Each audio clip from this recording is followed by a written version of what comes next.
근데 문제는 그렇게 해서 지금 들어온 사람들이 약간 영끌이 좀 많은 것 같아요. 이참에 조금 대출을 좀 받아서라도 영끌을 하는 게 맞지 않을까? 그게 직전 10년간 강남이 이렇게 오르는 거를 보면서 딱 한 방이었거든요. 그분들이 한번 무너지면 예를 들어서 강남에서 다 멀쩡하시거든요. 돈이 많으신 분들이니까. 근데 한두 분이 무너지면 재밌는 건 시장에서는 강남에서 50억짜리가 예를 들어서 누가 하나가 다쳐서 40억에 팔았다. 그러면 신문에서는 10억 폭락 이렇게 기사가 나오고 강남에 들어가려고 했던 사람이 조심하게 되고 집을 안 사게 되는 그러니까 악순환이 발생하더라고요. 안녕하세요. 부익남TV의 부익남입니다. 최근에 이제 정부 대출 규제부터 뭐 금리 인하까지 요즘에 또 이슈가 많습니다. 그래서 이제 또 시장이 또 약간 또 주춤하기도 하니까 또 혼란스러운 분들도 많을 것 같은데요. 그래서 모셨습니다. 또 오랫동안 또 부동산 투자를 하셨죠. 투자 전문가 이제 부룡님과 함께 앞으로 남은 또 24년 그리고 25년은 또 어떻게 투자를 해야 될지 한번 이야기 나눠보겠습니다. 부룡님 안녕하세요. 네, 안녕하세요. 네, 또 오랜만에 나오셨는데 뭐 그동안 또 잘 지내셨는지. 또. 네, 뭐 저야 뭐 항상 똑같았는데 사람들이 많이 금리 뭐 이제 인하된다고 그러니까 기대도 했다가 갑자기 대출 규제 나온다 그러니까 실망도 했다가 이제 그런 분들을 많이 보면서 워워 이렇게 약간 좀 얘기들 많이 하고 그러고 있는 것 같아요. 아 근데 사실 이 부동산 시장이라는 게 이렇게 막 좀 이렇게 평탄하게 간다기보다는 뭐 탁 올라갔다가 또 다시 또 좀 주춤하고 뭐 이렇게 계속 막 오르락 내리락 해요. 근데 이게 옛날에도 이랬죠. 그게 정상이에요. 네. 정상인데 많은 분들이 바라는 게 평탄하게 내가 살 때만 그때만 되면 올라주기를 바라는 그 심리를 가지고 있으니까 이제 왜 이 시장이 이렇게 복잡하고 어려울까라고 하는데 시장 자체는 원래 좀 지지부진하기도 하고 또는 어떻게 세차게 달려가기도 하고 그게 계속 그거의 반복인 것 같아요.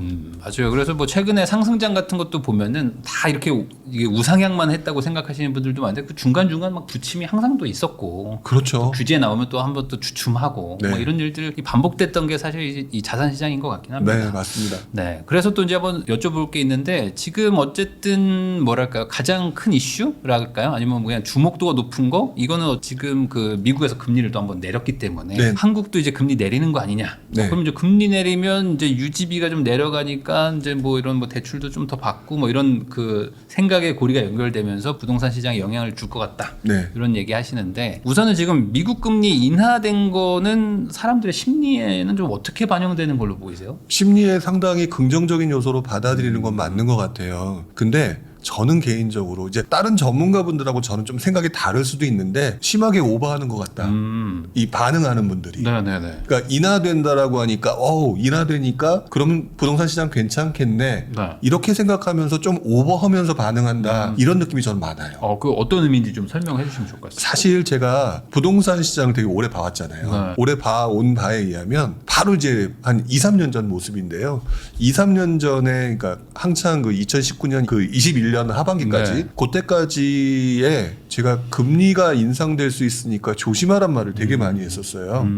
근데 그때 그 말에 신경 쓰시는 분이 거의 없었거든요. 그렇죠. 이게 그게 뭐냐면 평상시에 금리나 뭐 경제 현상 이런 거에 관심 없었다는 얘기인데 갑자기 2021년 하반기 이후 또 2022년 접어들면서 세상 사람들이 특히 부동산에 관심이 많은 사람들이 금리 인상과 금리 인하에 관심이 너무 늘었어요. 엄청 올라가니까. 근데 그걸 자세히 보니까 내가 투자해놓고 금리가 인상됐고 난 다음에 시장 엉망진창 또는 내가 힘들고 이 경험해 보니까 갑자기 우선순위가 내 머릿속에서 예전에는 저기 뒤쪽에 있다가 맨 앞에 나와 있더라는 거죠.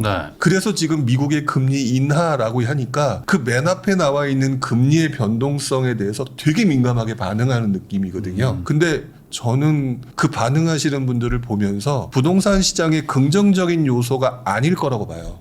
이게 오히려 안 좋다? 그러니까 안 좋다가 아니라 여러분들이 생각하시는 것처럼 그렇게 긍정적인 요소는 단기적으로는 아닐 거다. 라고 보는 입장입니다. 이유가 어떤 걸까요? 일단은 여러분이 가장 먼저 보시면서 머릿속에 느릿속에 딱 바뀌었던 게 금리 인상을 하니까 부동산 시장이 엄청나게 떨어지더라. 그걸 경험하셨잖아요. 요것만 기억하고 계세요.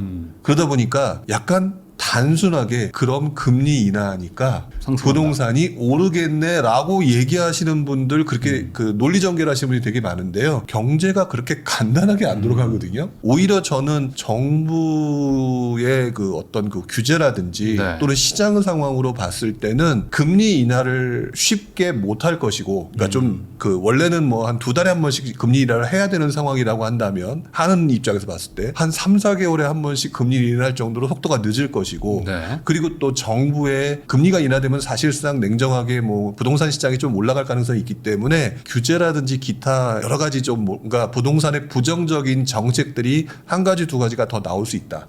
이렇게 보고 있어요. 네. 그러면은 금리가 떨어져서 부동산이 올라가려고 했더니 여러 가지 규제 요소가 들어와서 그냥 그대로 간다. 네. 약간 이럴 가능성도 꽤 높다라는 거죠. 그러니까 아무래도 이제 금리 인하가 뭐 긍정적인 요소일 수는 있겠으나 네. 그거에 대한 반대급부로 뭐 다들 알고 있는 거기 때문에 대응을 또 다들 하니까 네네. 그런 것 때문에 실제로 시장에서는 또 영향이 또 제한적일 수 있다. 지금 현재로서는 되게 제한적이다라고 보고 있어요. 근데 이게 말씀이 맞는 것 같은 게 저도 옛날에 막 투자할 때 보면은 사실 요번에 이렇게 급등하고 막 이런 거 때문에 이제 금리를 막 신경 썼던 거지. 그 전까지만 해도 부동산 투자하시는 분들이 이렇게 금리에 대해서 막 대단하게 신경 쓴 적은 없었거든요. 그렇죠. 별로 신경 안 쓰셨는데 너무 세게 맞으니까 각인 효과라고 하죠. 너무 강하게 느리게 들어와서 그 금리의 변동성에 따른 그 시장의 움직임, 경제 현상을 하나 배우신 거거든요. 네. 아, 이렇게 되는구나. 근데 그걸 또 너무 지금 단순하게 접근하시는데 네. 이게 또 하나 배우시게 될 것 같다라는 생각이 들기는 하는데 그거 말고 더 세부적인 요소들에 의해서 시장이 움직이는구나. 이런 것들이 아마 이번에 나타나지 않을까. 그래서 저는 이번 금리 인하가 사람들한테 이미 기대 심리가 많이 들어와 있고 그리고 또 어느 정도 반영돼 있다고 보여지기 때문에 오히려 지금부터는 그래서 긍정적으로 뭐 부동산을 사야겠다 이거보다는 앞으로 시장을 좀 보고 아, 이제 앞으로 내가 부동산 투자하는데 이런 것들이 이렇게 봐야 되는구나. 또 한 번 배우는 그 기간이 될 거다. 이렇게 좀 생각하고 있어요. 그러면은 지금 뭐 어찌됐든 간에 최근에 좀 상승세는 뭐 여러 가지 요인도 있지만 그 네. 중에 하나가 이제 금리가 인하가 될 거라는 거에 대한 기대감들이 있다 보니까 네. 금리 인하 되기 전에 좀 먼저 사야 되나? 이러면서 사니까 거래량 늘어나네? 그럼 나도 사야 되나? 하면서 뭐 계속 약간 쏠림 현상이 좀 생겼다. 뭐 이렇게 보이기도 하거든요. 네, 저는 그 말에 네. 100% 동의를 하고요. 그런 현상들이 예전에도 나타났다. 그게 이제 그 2009년 상반기의 모습하고 비슷하다라고 보는 2009년 거예요. 상반기. 네. 그때도 2008년 금융위기라는 상황을 겪어서 처음으로 강하게 떨어지는 걸 봤고 네. 그리고 난 다음에 대출 규제 완화했고 근데 이전 장에 한 거의 한 10여 년 가까이 오르던 장의 그 어떤 그 관성 이런 것들 때문에 부동산 또 올라가지 않을까 그러면서 계속 눈여겨봤던 사람들이 그때 또 들어온 거거든요. 네. 이번에도 역시 마찬가지일 것 같다. 금리가 인상되기 전에 굉장히 많은 사람들이 부동산을 수익을 봤다. 그러니까 아, 부동산 투자하니까 괜찮구나 라고 생각해서 계속 부동산에 관심을 갖고 있는데 미국이 이번에 금리 인하를 한대 라고 하는 게 굉장히 긍정적인 요소로 만들어졌을 거라는 거죠. 네, 네. 그렇기 때문에 그 부분이 이미 저는 선반영돼 있을 가능성이 높고 네. 이 부분을 정부도 모르지 않을 거고 근데 문제는 저는 그렇게 해서 지금 들어온 사람들이 약간 영끌이 좀 많은 것 같아요. 아, 지금? 네. 그게 조금 위험 요소다라고 보는 입장입니다. 아, 어떤 면에서 그렇게 보시는 거예요? 그러니까 그 기본적으로 많은 분들이 얘기를 하고 상승을 얘기할 때 네. 뭐 지금 현재 그 반포가 얼마가 됐어 네. 압구정이 얼마야라고 얘기를 하시는데 그 가격을 내 주머니에서 돈을 꺼내서 내실 분은 별로 없거든요. 그래서 사실 그분들의 또는 그쪽 동네의 시장의 움직임을 가지고 얘기하는 건 별 의미가 없다고 보는데 나머지 지역을 사시는 분들 또는 그 강남에 들어가시는 분들 중에 상당수가 이참에 조금 대출을 좀 받아서라도 연끌을 하는 게 맞지 않을까? 그게 직전 10년간 강남이 이렇게 오르는 거를 보면서 딱 한 방이었거든요. 네. 여러 동네 수십 채를 사는 것보다 강남 한 채를 사는 게 훨씬 더 낫구나라는 거를 지금 본인이 스스로 이제 인지했잖아요. 그러다 보니까 영끌들이 많이 늘어났는데 그 영끌이 오히려 변동성이 높은 시장에서는 위험 요소일 수 있다. 그렇게 보는 거예요. 근데 이제 이렇게 볼 수도 있지 않습니까? 대출을 좀 받았지만 어찌됐든 이제 앞으로 금리가 좀 뭐 내려갈 수도 있고 네. 그리고 지금 받으면 어쨌든 뭐 고정금리니까 뭐 감당할 수 있겠다라고 계산해서 이제 사는 분들도 있는데 아까 말씀하신 어떤 영끌 이런 거는 이제 못 버틸 수준인데 우선은 끌고 가보자 뭐 이런 있는 거잖아요. 그렇죠. 그러니까 사실 지금 제가 말씀드리는 거는 위험 요소를 말씀드리기 때문에 시장 전체에 엄청난 영향을 미치는 건 아니라고 생각해요. 근데 재밌는 현상이 옛날에 있었어요. 네. 전혀 예상 못했던. 뭐냐면 그때도 이제 제가 아무래도 그때 직접 경험을 했기 때문에 2009년 이후 시장을 많이 얘기를 하게 네네. 되는데 그때 시장 상황이 지금하고 좀 달랐던 게 뭐냐면 그때도 분명히 사람들이 머릿속에 연끌을 했을 거잖아요. 연끌을 했는데 연끌하고 나타난 다음에 강남을 사니까 최고였어 또는 입지가 좋은데 최고였어라고 생각했던 사람이 다 나름대로 계산해서 안 사는 사람이 없었을 거예요. 네. 문제는 그 이후의 변동성을 보게 되면은요. 첫 번째 변동성은 유럽발 금융위기였어요. 그러니까 유럽발 재정위기라고 그랬죠. 네네. 이 상황이 사실 누가 예상을 했겠어요. 그러니까 이 상황을 예상을 못하면서 시장이 흔들리기 시작하니까 이 변동성에 자기가 연끌했던 사람이 견디기가 쉽지 않았던 것도 있었고요. 두 번째로 또 재미있었던 현상이 뭐냐면 정부의 가계대출 규제가요. 네. 엄청나게 강했거든요. 근데 그때 진짜 놀랄 만한 정도로 사람들 뒤통수를 쳤던 게 뭐냐면 당시는 지금처럼 장기 대출이 아니었어요. 지금은 보통 30년 뭐 얼마 전까지 네. 50년이었잖아요. 그때는 만기 5년짜리가 제일 많았거든요. 근데 만기 5년짜리가 뭐 그냥 만기 5년이니까 다음에 연장하면 되겠지. 금리 좀 올라가면 되겠지. 올라가면 좀 더 이제 열심히 노력해서 갚으면 되겠지라고 생각했는데 갑자기 정부가 그때 만기 5년짜리 대출이니까 뭐 상환해라 아니면 뭐 장기로 전환해라라고 얘기하는데 그때가 하필은 만기 5년짜리 만기랑 접쳐버리는 거예요. 그러니까 다 상환하라고 하니까 그때 막 투매하는 현상들이 만들어졌죠. 그러니까 그것들을 아무도 예상 못했잖아요. 그러니까 저도 금리의 변동성을 가지고 예상하는 거 외에도 여러 가지 변동성이 분명히 존재할 수 있는데 정부가 무슨 어떤 식으로 처리할지 모른다. 앞으로 어떻게 될지 모른다 그러니까 지금 제가 하는 말이 시장의 100%다라고 생각하시진 않고 한 20% 정도에서 이런 위험성이 있다라는 걸 알고 계신다면 연끌이라는 게 좀 조심해야 되는데 그분들이 한번 무너지면 예를 들어서 강남에서 다 멀쩡하시거든요. 네. 돈이 많으신 분들이니까. 네. 근데 한두 분이 무너지면 재밌는 건 시장에서는 강남에서 50억짜리가 예를 들어서 누가 하나가 다쳐서 40억에 팔았다. 그러면 신문에서는 10억 폭락 이렇게 기사가 나오고 네. 강남에 들어가려고 했던 사람이 조심하게 되고 집을 안 사게 되는 그러니까 악순환이 발생하더라고요. 그러니까 그 악순환 부분을 여러분들이 의외로 많이 몰랐던 것 같아요. 그래서 그 부분을 조금이라도 이런 게 있으니까 한 번 더 생각할 때 두 번만 세 번만 더 생각해봐 이 얘기를 말씀을 드리는 거죠. 그러면 이제 부룡님 얘기를 들어보면은 결국에 우리가 예상할 수 없는 어떤 뭐 위기 상황이든 뭐 변수든 아니면은 정부가 뭐 부득이하게 막 대출을 막 끊든 이런 상황들이 과거에도 있었고 네. 앞으로도 분명히 있을 거기 때문에 네. 지금의 어떤 기준 가지고 막 맥시멈으로 막 대출 다 받아가지고 샀다가는 대응을 못할 수가 있다 이런 얘기를 하시는 거죠. 희생양이 된다는 거죠. 그러면은 결국에 핵심은 경제 위기나 뭐 이런 거 아니겠습니까? 네네. 그러니까 지금보다 생각했던 것보다 더 강한 어떤 뭐 타격이 와가지고 생각보다 좀 빠르게 경기가 더 침체된다거나 이런 것들 네. 이걸 사실 제일 걱정들 하고 계신 것 같아요. 지금 네. 살려고 하는 분들도 그렇죠. 다 좋다고 얘기하는데 샀다가 이게 경기가 안 좋아지면은 그때는 내가 못 버티니까. 네. 근데 이거를 어떻게 판단해야 될지 참 애매하실 것 같긴 하거든요. 아직은 안 온 것 같은데 또 올 것 같기도 하고 그러면 사야 되나 안 사야 되나 뭐 이런 것들. 그러니까 지금 그것들을 당신은 예측을 할 수 있습니까? 라고 얘기하게 네. 되면 저도 예측 못해요. 못하니까 네. 이거는 알 수 없는 거니까. 근데 문제는 그동안의 사례를 보고 아까 자산시장의 흐름 같은 걸 보게 되면 항상 직전에 연끌했던 게 문제가 되는 것들이 실타래가 그렇게 풀려요. 그러니까 지금 보면은 연끌을 하는 사람이 늘어났다라는 네. 그 현상이 지금은 조심해야 될 가능성이 그분들은 좀 높다라고 생각이 들고요. 근데 뭐 예를 들어서 통장에 50억이 있는데 20억짜리 샀다. 네. 이런 분들한테는 아무 문제 없겠죠. 네. 그러니까 본인이 스스로 잘 판단을 해보셔야 될 게 오히려 지금 그래서 막 지금 조급하게 내가 그러면 이 위기를 극복하고 사야 되는데 어느 시장이든 연끌하는 사람은 발생하고 연끌하는 사람이 기타 여러 가지 변동성에서 무너지는 거는 계속 발생하는 거고 가장 대표적인 현상이 경매잖아요. 네. 그게 무너졌을 때 그렇게 싸게 살 수 있는 상황이 만드니까 그걸 갖다가 시장을 너무 완벽하게 맞추려고 하실 필요는 없을 것 같아요.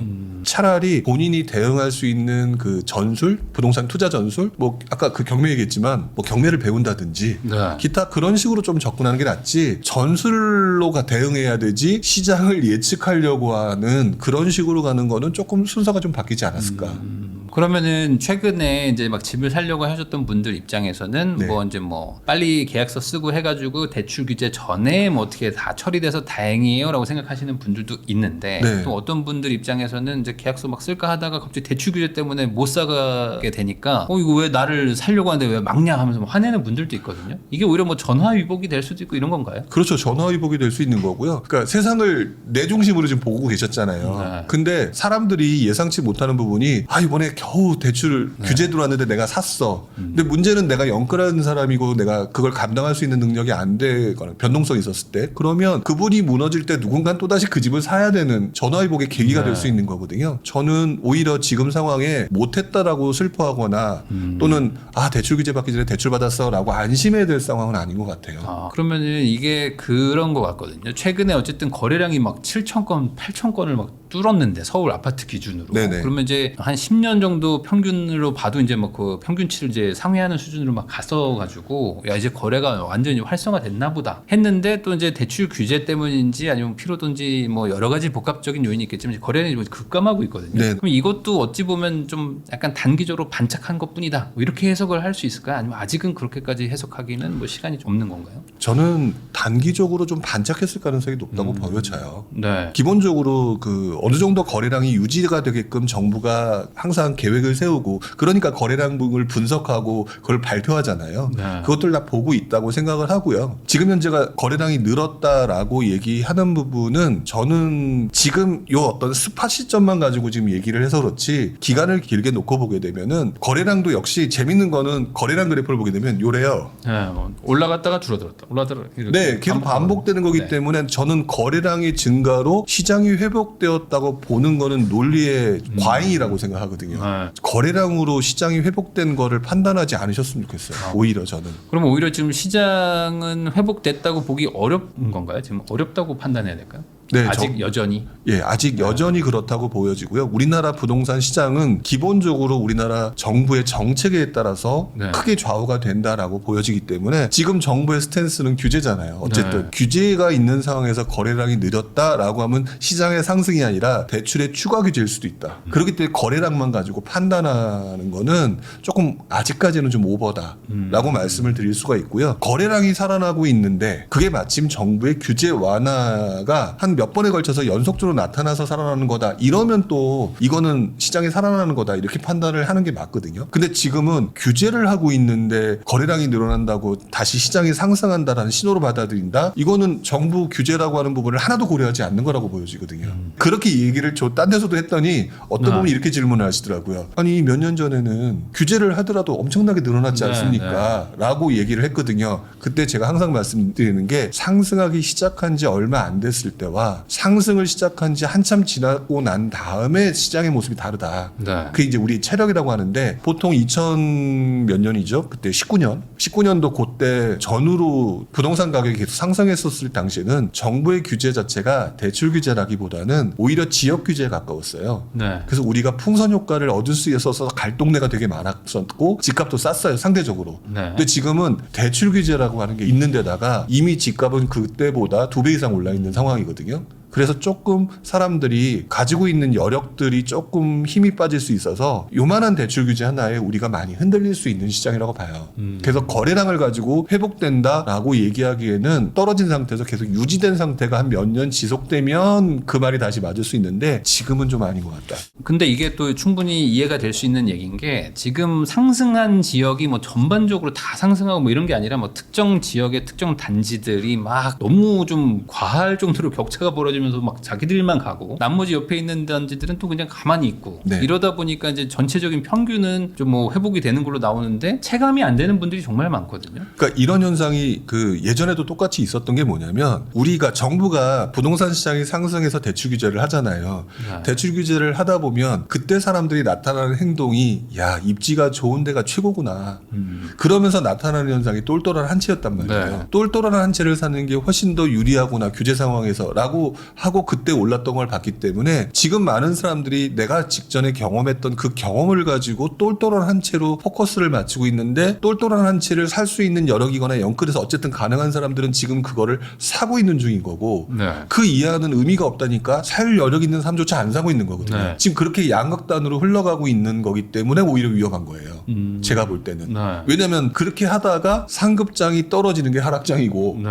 상급장이 계속 이 상태로 유지가 되고 또는 이제 약간 좀 올라갔던 것들이 점점 떨어져 나가는 게 침체장이고 네. 그래서 오히려 지금 장을 가지고 상승장이라고 표현하기는 좀 어려울 것 같다. 그러면 지금은 그냥 약간의 뭐 일시적 반등장 정도로 봐야 되는 건가요? 네, 지금 현재 저 개인적으로는 그러니까 이해하기는 좀 어려우실 수 있는데 그래도 쉽게 말씀을 드리자면 지금은 투자로 들어가기에는 좀 위험한 시장이라고 생각을 해요. 근데 특히 입지가 좋은 곳은. 근데 이게 두 종류 아닙니까? 이제 말씀하신 것처럼 입지 좋은 것들은 이미 뭐 과거에 떨어진 걸 다 회복해 버렸으니까. 네네. 그러니까 이거는 상승장이다 말할 수도 있고. 근데 네. 반대로 얘기하면은 입지가 조금 뭐 상대적으로 안 좋은 것들은 뭐 회복도 안 되고 있는 것들도 여전히 있으니까 네. 여기는 좀 투자할 만한데 아닌가? 뭐 이렇게 생각하실 수도 있을 것 같거든요. 그러니까 B급지. 네, 뭐 상대적으로. 그렇죠. 그래서 저는 개인적으로 앞으로의 시장은 상급지는 너무 많이 올랐기 때문에 주춤을 하고 B급지가 오히려 우리들한테 메리트가 있는 시장이 될 거다라고 저는 생각을 해요. 그런데 그냥 운명론처럼 네. 상급지 다음은 B급지니까 B급지가 될 거라고 얘기하기에는 그 논리가 너무 빈약하다고 생각하거든요. 근데 그 논리를 회복시켜주거나 논리가 타당하다라고 얘기를 할 수밖에 없는 아주 기가 막힌 지표가 있어요. 어떤 겁니까? 그게 전세가율이에요. 네네. 왜 그러냐면 제가 가끔 가다가 제 유튜브 또 다른 데서도 그렇게 말하면 안 됩니다라고 얘기하는 것 중에 하나가 전세 가격이 상승하면 매매 가격이 상승한다라고 자꾸 세트로 설명을 하시거든요. 네. 세트로 설명하는데 지금 서울 중심부에 그러니까 상급지의 전세가율은 40%도 안 돼요. 네.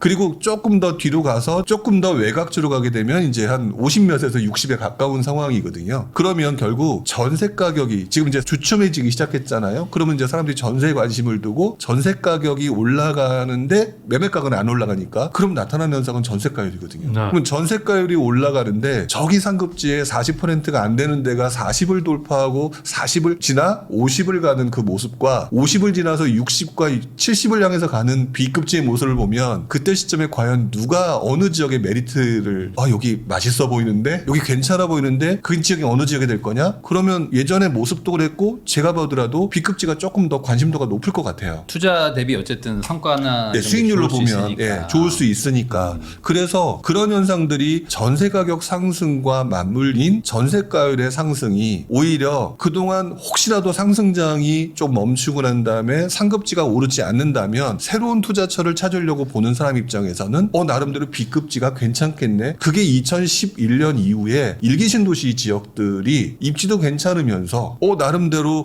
전세가율이 높네 그러면서 그때 우리가 흔히 아는 갭투자의 전성시대라고 얘기했던 그 시장이 바로 이런 현상 때문에 만들어진 거거든요. 지금 B급지의 가능성이 있다라고 얘기를 하시는 분들이 저도 어느 정도 동의를 하는 게 약간 전세 가격의 움직임이 이제부터는 키포인트가 될 거고 그게 아마 우리가 앞으로 봐야 될 중요 지표가 되지 않을까 이렇게 생각을 하죠. 사실 입지가 뭐 괜찮은 동네들 그런 동네들이 이제 먼저 가잖아요. 네. 아무래도 먼저 가고 근데 이제 거기가 이제 매매가가 막 올라가는 것 대비 전세가 막 같이 따라 올라가는 건 아니다 보니까 이제 벌어지는 거고. 네네. 근데 이제 또 상대적으로 조금 안 좋은 것들은 어쨌든 전세 수요 실수요들이 막 올라오면서 전세는 올라오는데 매매가 또 같이 또 바로 올라가는 게 아니다 보니까 네네. 그 갭이 줄어들 때 그때를 보고 또 이제 뭐 무주택자분들도 뭐 갭 투자하시는 분들도 있고. 그렇죠. 그러면서 이제 가격이 또 약간 올라가니까 그걸 이제 밖에서 보면 키 맞추기다. 네. 이렇게 얘기하는 거 아니겠습니까? 네, 그렇죠. 근데 이제 그 본질은 어쨌든 전세가율이라는 네. 거. 그러면 이 전세가율만 보면 사실 지금 상급지라고 할까요? 네. 그런 뭐 좀 최상단의 지역들은 사면 안 되는 거잖아요.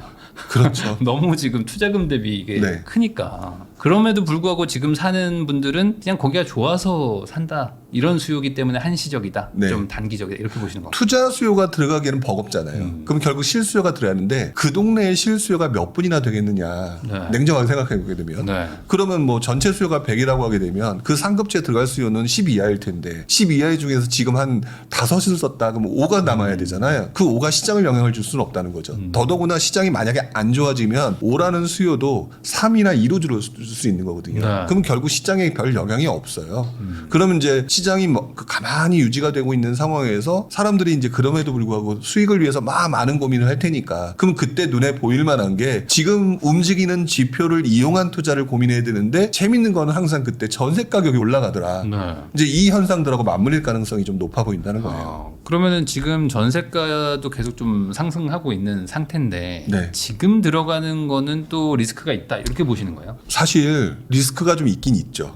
리스크가 있긴 있는데 저는 이거에 대한 정답은 없다고 보여지고요. 네. 다만 이렇게 말씀을 좀 드리고 싶어요. 길게 보시고 그냥 혹시라도 이 돈 없는 돈 셈 치고 들어갈 생각을 한다면 네. 지금 들어가셔도 이게 입지가 B급 이상 괜찮은 동네라면 가셔도 된다고 생각하는데 그렇게 얘기를 했더니 많은 분들이 그래서 샀어요. 그래서 언제 올라요? 자꾸 물어보시는 거예요. 네. 그러니까 그거 참 말씀드리기는 어렵더라고요. 왜냐면 내가 산 다음에 바로 오르기를 원하시니까. 근데 전세가율이 60에서 70 그 전후부터 매매 가격이 상승할 가능성이 높아서 그 전세가율의 움직임을 보고 판단하되 시간에 대해서 조금 구애받지 않는 분이라면 지금 들어가도 좋다. 그러니까 사자마자 오르는 게 아니다. 네. 근데 이제 많은 분들이 사면 바로 오르길 바라니까. 그렇죠. 그리고 이제 샀다가 만약에 조금이라도 떨어지면 막 큰일 났다고 생각하시는데 사실 부동산 투자는 좀 더 길게 봐야 되는 거예요. 네, 맞아요. 자, 그런 의미에서 좀 길게 볼 수 있다면 지금 뭐 전세가율이 올라가는 곳을 조금 선점하는 것도 나쁜 건 아니지만 네네. 당장 올라가는 건 아니다. 사놓고 좀 유유자적하실 수 있는 분이라면 지금 들어가는 거고 그렇지 않고 난 똘똘하고 똑똑하고 지표를 잘 볼 수 있어서 여기 딱 맞춰서 그냥 딱 가장 효율적으로 사고 싶다. 그러면 좀 늦게 들어가는 게 좀 낫다고 보여져요.